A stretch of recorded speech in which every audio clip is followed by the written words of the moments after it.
Honour killing रोखण्यासाठी सरकारने एक मोठा निर्णय घेतलेला आहे। ऑनर किलिंग रोखण्यासाठी सरकार आता सुरक्षागृह उभारणार आहे।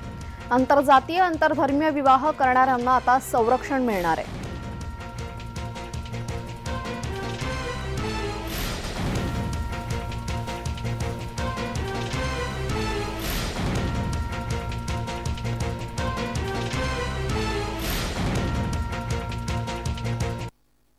पोलीस बंदोबस्तात असणारी ही सुरक्षागृह महाराष्ट्रात उभारावी अशी विनंती आम्ही वारंवार सरकारकडे केली होती। सर्वोच्च न्यायालयाच्या आदेशाने तशी जी सुरक्षागृहे महाराष्ट्रात होणार आहे याचा आनंद आहे।